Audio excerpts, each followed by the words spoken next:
제가 우리 서문교회 부임해 온 첫 해부터 매해 10월 마지막 주일 종교개혁 기념주일에는 16세기 종교개혁자들의 소위 5 Solas, 5가지 오직 시리즈를 하나씩 설교했습니다. 그동안 오직 성경부터 시작해서 오직 믿음, 오직 은혜, 오직 그리스도까지 4가지를 우리가 함께 살펴봤는데요. 이제 오늘은 마지막 5번째로 오직 하나님께 영광을 살펴볼 차례가 되었습니다. 그 말은 제가 우리 교회에 온 지 벌써 5년이 되었다는 말이기도 하죠. 시간이 정말 참 빨리 지나가는 것 같습니다.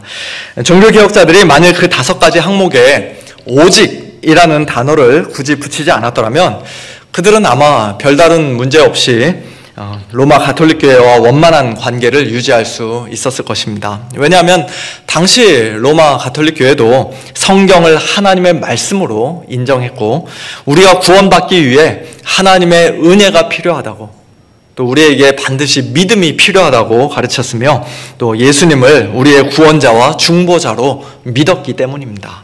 그리고 하나님께 영광을 돌려야 한다고도 그들은 당연히 가르쳤습니다. 그런데 그 앞에 오직이라는 말을 붙이는 것에 대해서는 그들이 결코 동의할 수가 없었던 것이에요. 그들은 기록된 성경을 하나님의 말씀으로 인정했지만 교회의 전통 역시도 하나님의 말씀으로서의 동등한 권위를 갖는다고 주장했습니다.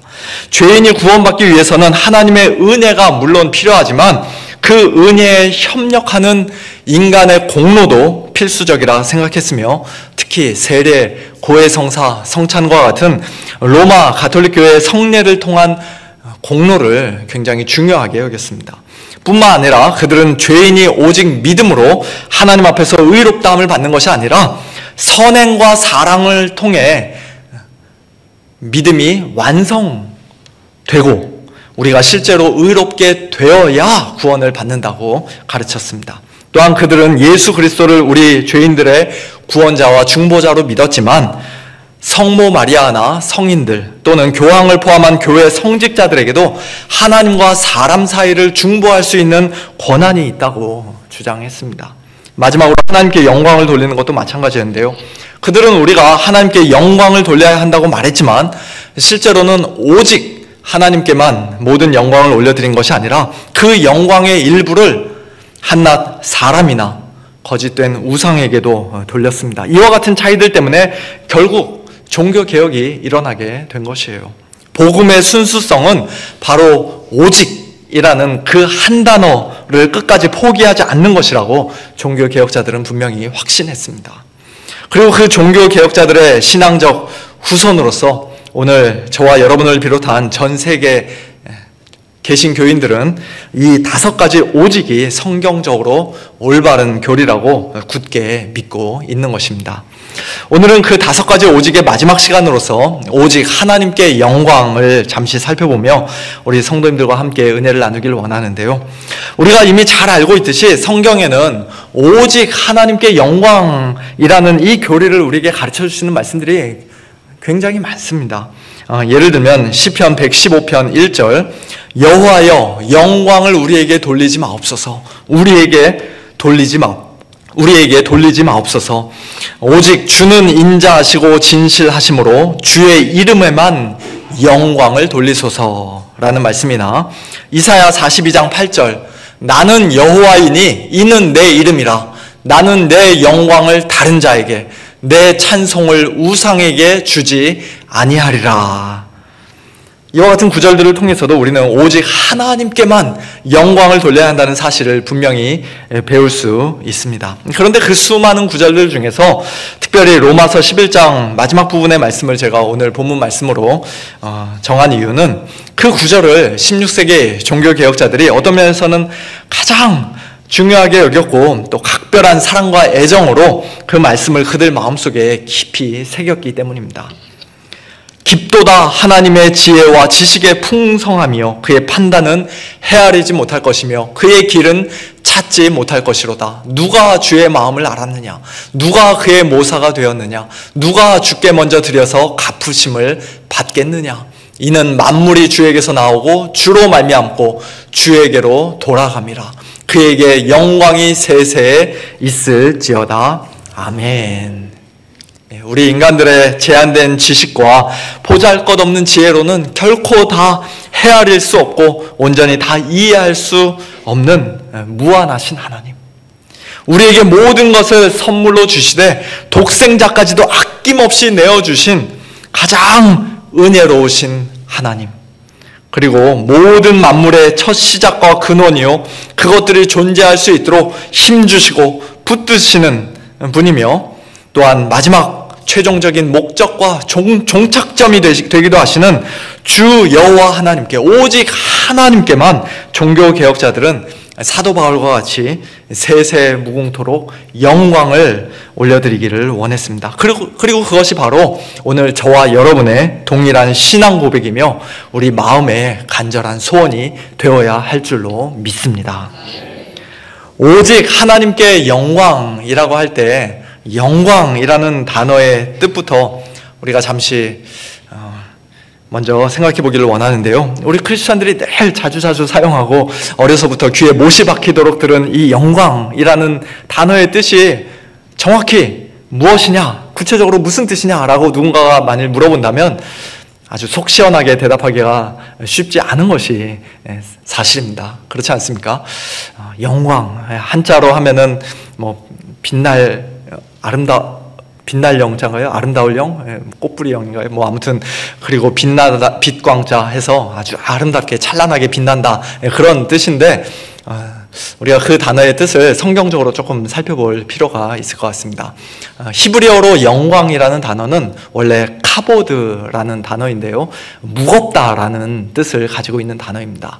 우리말에서나 영어에서도 누군가를 무겁게 여긴다, 중히 여긴다 라고 하면은 그 사람을 함부로 경시할 수 없고 깔볼 수 없는, 무시할 수 없는 그런 뜻으로 우리가 사용하죠. 굉장히 그 사람이 중요한 사람이다, 가치 있는 사람, 권위 있는 사람이다 라는 뜻으로 사용하는 것처럼 이 성경에서도 영광이라는 이 무겁다라는 단어가 거기서부터 시작해서 이제 하나님의 그 중요성, 하나님의 가치, 하나님의 권위, 하나님의 영광을 뜻하는 단어로 발전이 된 것입니다.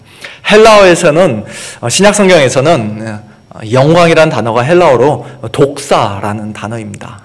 무서운 뱀, 사람을 무는 뱀, 독사가 아니라 원래는 도케오라는, 생각하다, 뭐뭐라고 여기다 라는 도케오라는 동사에서 파생된 단어가 이 독사라는 단어입니다. 영어에도 orthodox라고 할 때 독스라는 말이 있고요, 독살러지, 뭐 이런 독사라는 단어가 그렇게 들어있는데요, 이거는 원래 그냥 우리의 생각, 가치, 이렇게 의견과 같이 좀 중립적인 단어였었는데, 그것이 나중에는 이제 좋은 평판, 사람들의 좋은 평판과 어떤 명예 등을 나타내는 좀 더 좋은 뜻으로 의미가 확장이 되었고요.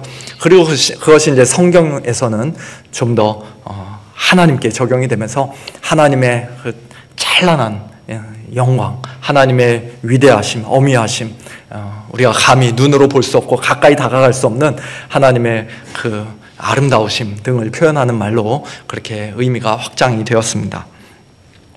좀 더 쉽게 말하면 저와 여러분에게 무대 위에 조명인 스포트라이트가 쫙 비춰지고 다른 사람들이 우리한테 박수를 치며 잘했다고 칭찬해주고 우리를 높여줄 때 아니라고, 내가 한 것이 아니라 하나님께서 모든 것을 하셨다고 즉시 하나님께 모든 스포트라이트를 비춰드리고 하나님만을 높여드리고 하나님을 찬양하는 것이 바로 오직 하나님께 영광을 돌리는 것이라고 할 수 있을 것입니다.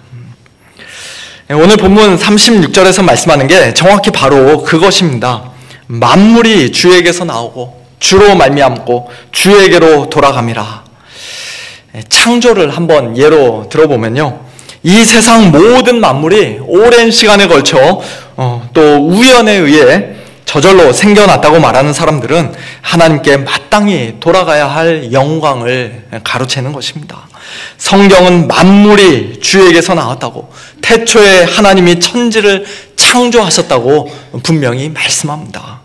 그리고 하나님은 처음에 천지를 창조하신 후 그 다음부터는 이제 자기들이 알아서 잘 돌아가도록, 스스로 잘 살아가도록 그냥 내버려 두시고 완전히 손을 떼신 것이 아니라 그 모든 만물이 계속해서 질서정연하게 존재할 수 있도록 태양계의 모든 행성들이 서로 부딪히지 않고 한치의 오차도 없이 자기 궤도를 엄청나게 빠른 속도로 자전하고 공전하며 태양 주위를 뺑뺑 돌 수 있도록, 또 생명체는 호흡하고 살아 숨쉬면서 움직일 수 있도록 지금 이 순간에도 모든 만물을 붙드시고 그들에게 힘주시며 섭리하시는 분이십니다. 한마디로 만물이 주로 말미암습니다. 그리고 그와 같은 창조와 섭리의 궁극적인 목적, 최종적인 목적은 바로 하나님의 영광입니다. 만물이 주에게로 돌아갑니다는 것이 그런 뜻이라고 할 수 있습니다. 하나님은 혼자서 너무 외로우셨기 때문에 사랑할 만한 어떤 대상이 필요하셨기 때문에 어느 날 갑자기 만물을 창조하시고 천지를 창조하시고 사람을 만드신 것이 아니에요. 영원 전부터 삼위일체로 존재하신 하나님께는 성부, 성자, 성령 세 위격 간의 완전한 사랑과 교제와 충만함과 자족함이 있었기에 하나님은 단 한순간도 외롭지 않으셨습니다. 창조의 목적은 오직 하나님의 영광입니다. 그리고 오늘까지 온 우주 만물과 이 세상이 존재하고 있는 것도, 저와 여러분이 이렇게 살아 숨쉬고 있는 것도 결국에는 다 오직 하나님의 영광을 위해서입니다. 종교개혁의 후예들이 17세기 중반에 작성한 웨스트민스터 신앙고백서, 그 웨스트민스터 대요리문답과 소요리문답의 가장 첫 번째 질문이 바로 그것이었습니다. 사람의 제일 되는 목적이 무엇입니까? 우리 인간들은 도대체 왜 무엇을 위해 이 땅에 이렇게 살아가고 있는 것입니까? 그와 같은 질문에 그들은 이렇게 대답했습니다. 우리 한번 다 같이 읽어볼까요? 시작. 사람의 제일 되는 목적은 하나님을 영화롭게 하는 것과 그분을 영원토록 즐거워하는 것입니다.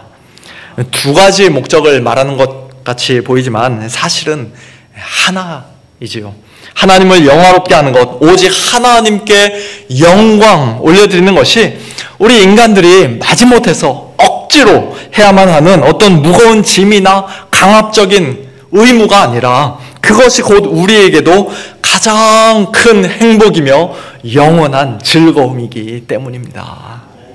뒤집어서 말하면 우리가 올림픽에서 금메달 따는 것 같은 어떤 대단한 일을 해야만 우리 하나님께서 영광 받으시는 것이 아니라 우리가 하나님을 기뻐하고 즐거워할 때, 하나님과 친밀한 교제, 인격적인 교제를 나눌 때 하나님은 우리를 통해서 가장 큰 영광을 받으신다고도 할 수 있을 것입니다. 우리 부모님들도 그렇지 않습니까? 자녀들이 대단하게 학교에서 우등상 받아오고 그래야 부모님이 즐거워하고 부모님이 영광을 받는 게 아니라 자녀들이 엄마 아빠 사랑하고 함께 있는 것을 좋아하고 그럴 때, 친밀한 교제가 있을 때, 그때 부모님으로서의 영광을 받는 것이죠. 자, 이처럼 하나님의 창조와 섭리가 다 주에게서 나오고 주로 말미암고 주에게로 돌아가는 것이라면, 궁극적으로 다 하나님의 영광을 위한 것이라면 우리의 구원은 어떻습니까? 우리의 구원도 마찬가지입니다. 구원의 처음 시작이라고 할 수 있는 창세전 하나님의 선택과 예정은 어떤 특별한 자격을 갖추거나 무슨 공로가 있는 사람들에게 해당되는 것이 아니라 그리스도 안에서 전적으로 하나님의 자비와 긍휼에 따라 하나님의 기뻐하시는 뜻에 따라 이루어진 무조건적인 선택입니다. 하나님께서 그렇게 친히 시작하신 그 구원을 또한 친히 이루시고 성취하시기 위해 하나님은 독생자 예수 그리스도를 2000년 전 이 땅에 보내주셨고 우리 죄인들을 위해 십자가에 못 박혀 죽게 하셨으며 다시 살리시고 하늘에까지 높이시고 우리에게 성령도 보내주셨습니다. 그리고 창세전에 택함받은 자들이 이 땅에 태어나 한평생 살아가는 동안 물과 성령으로 하나님의 말씀으로 그들을 거듭나게 하시고 복음으로 부르시고 성령으로 부르시고 믿음으로 참된 믿음으로 반응하게 하시고 의롭다 여겨주시고 하나님의 자녀 삼아주시고 이 땅에서 끝까지 믿음 지키며 예수님 점점 더 닮아가는 그런 거룩한 삶 살다가 마침내 영원한 천국으로까지 인도해 주십니다. 처음부터 끝까지 다 주로 말미암는 것이에요. 그 모든 과정 중 단 한 가지라도, 단 1%라도 내가 하나님과 협력하지 않았다면 하나님도 나를 구원해 주실 수 없었을 것이다 라고 말한다면 우리는 하나님께 100% 온전히 돌아가야 할 그 영광의 일부를 도둑질하는 것입니다. 우리의 구원은 100% 전적으로 여호와 하나님께 속했습니다.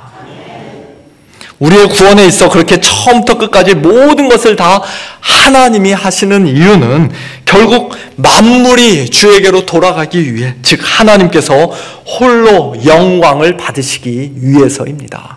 우리가 잘 아는 에베소서 2장 8절과 9절, 너희는 그 은혜에 의하여 믿음으로 말미암아 구원을 받았으니 이것은 너희에게서 난 것이 아니요 하나님의 선물이라.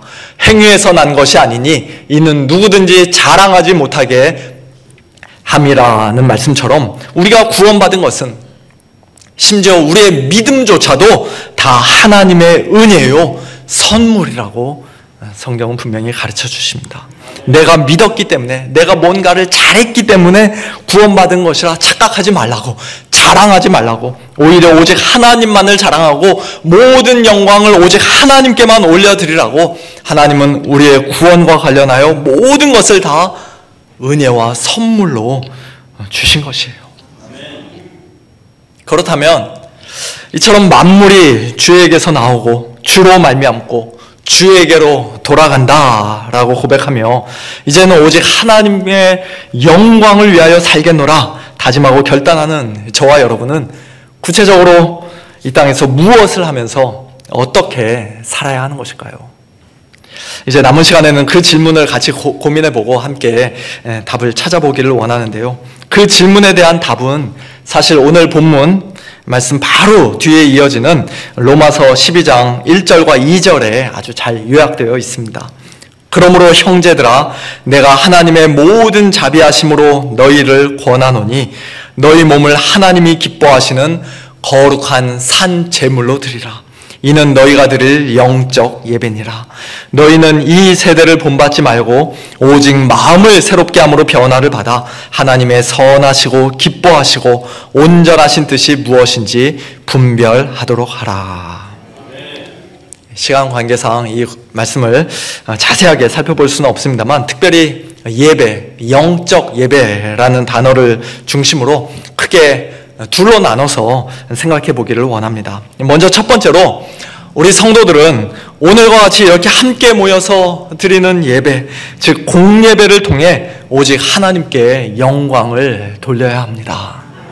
사실 16세기 종교개혁 당시 루터, 찌빙글리, 그리고 칼빈과 같은 종교개혁자들, 그 중에서도 특히 칼빈이 가장 중요하게 생각한 것 중 하나는 바로 예배의 개혁이었습니다. 당시 로마 가톨릭교회의 미사가 하나님 중심의 예배, 하나님을 기쁘시게 하는 예배, 하나님 말씀에 근거한, 성경 진리에 근거한 예배가 아니었기에, 영과 진리로 아버지께 드리는 참된 예배가 아니었기에 그 예배를 개혁하고자 그들은 매우 힘을 썼습니다.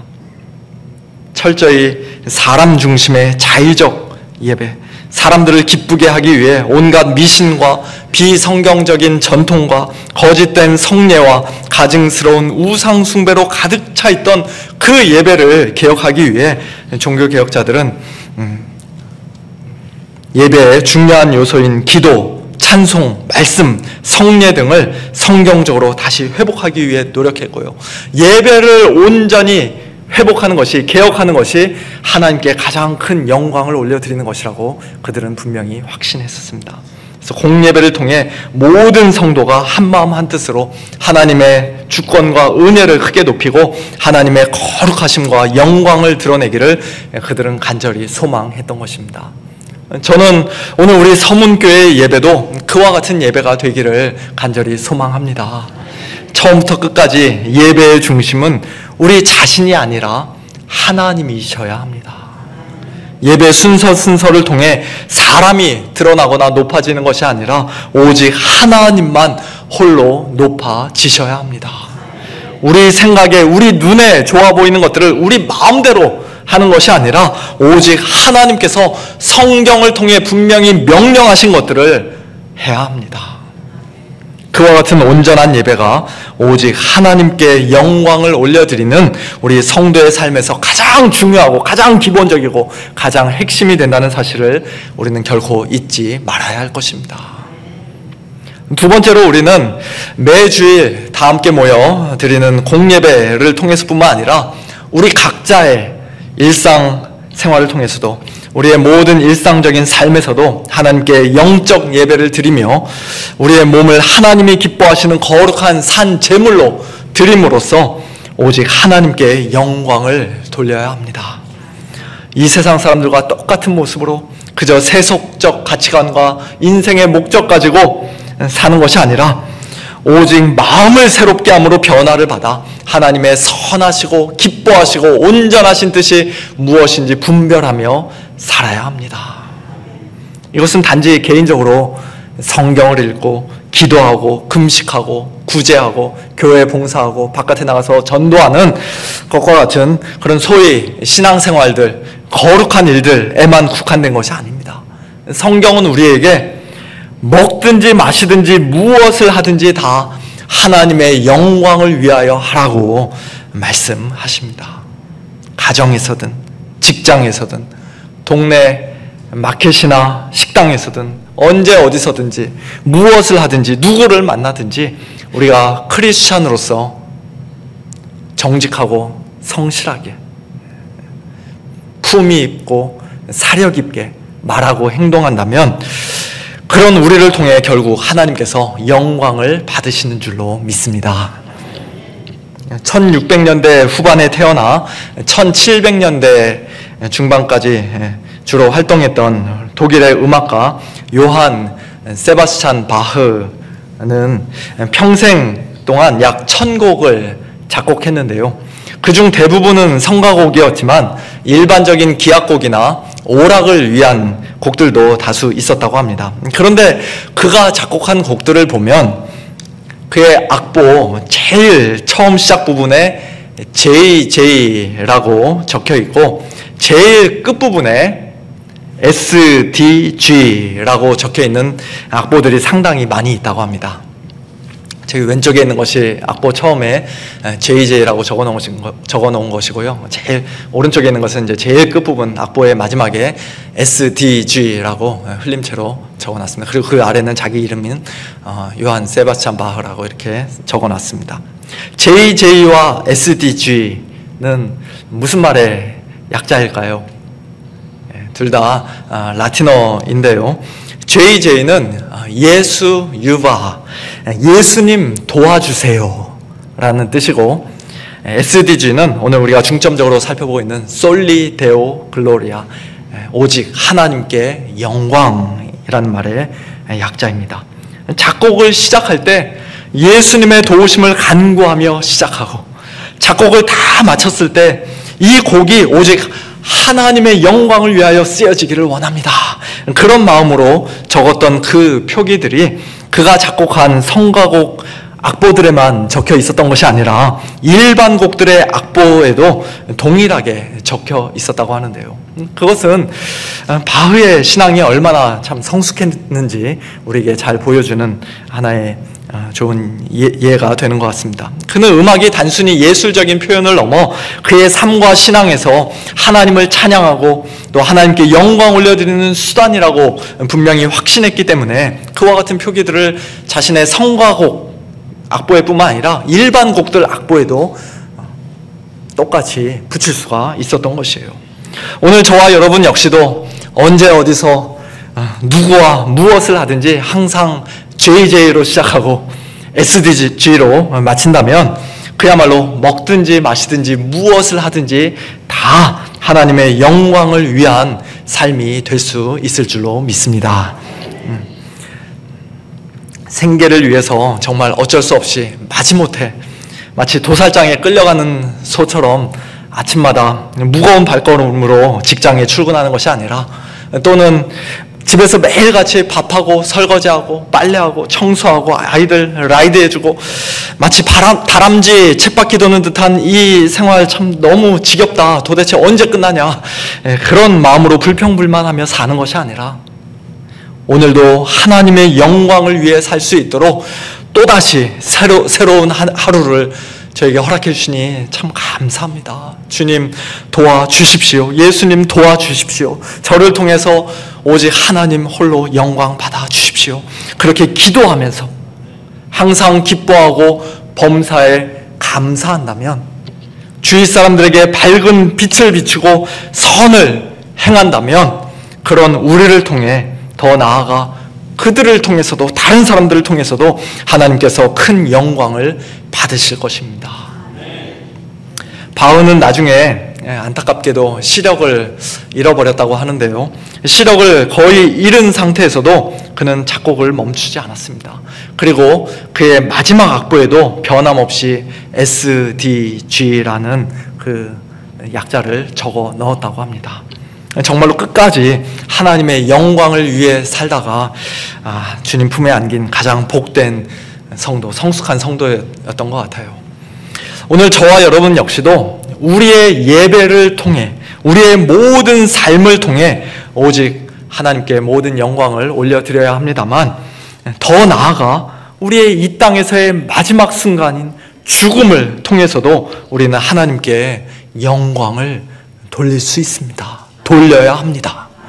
전승에 의하면 베드로는 로마에서 십자가에 거꾸로 매달린 채 못 박혀 죽었다고 하죠. 그런데 그와 같은 그의 죽음은 부끄럽고 수치스러운 죽음이 아니라 하나님의 영광을 가리는 안타까운 죽음이 아니라 오히려 하나님께 영광을 돌리는 죽음이라고 요한복음 21장에서는 말씀합니다. 사도행전 7장에서 설교 한번 길게 하고 돌에 맞아 죽으셨던 스데반 집사님의 죽음 역시도 아무 의미 없는 헛된 죽음이 아니라 주 예수여 내 영혼을 받으시옵소서, 주여 이 죄를 그들에게 돌리지 마옵소서 라는 그의 마지막 기도를 통해서도 우리가 알 수 있듯이 그의 죽음은 이 세상을 이기는 승리의 죽음이요 하나님께 큰 영광을 올려드리는 죽음이었습니다. 이 땅에서 우리의 마지막 순간에도 SDG 그 세 글자가 우리 인생의 마지막 악보 제일 끝에 아주 선명하게 진하게 적혀 있기를 간절히 소원합니다.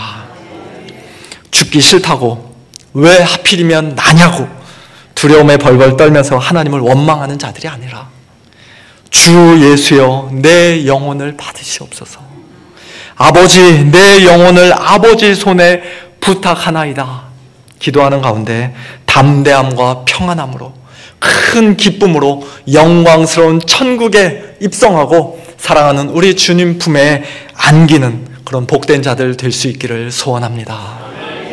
우리의 예배를 통해 우리의 모든 삶을 통해 신앙생활만이 아니라 평소의 일상생활을 통해서도 또 형통하고 건강할 때만이 아니라 실패하고 병들고 고난 중에 있을 때에도 그리고 한 걸음 더 나아가 마지막 죽음을 통해서도 오직 하나님께 영광 올려드리는 복된 저와 여러분 우리 모두가 될 수 있기를 예수님의 이름으로 축원합니다.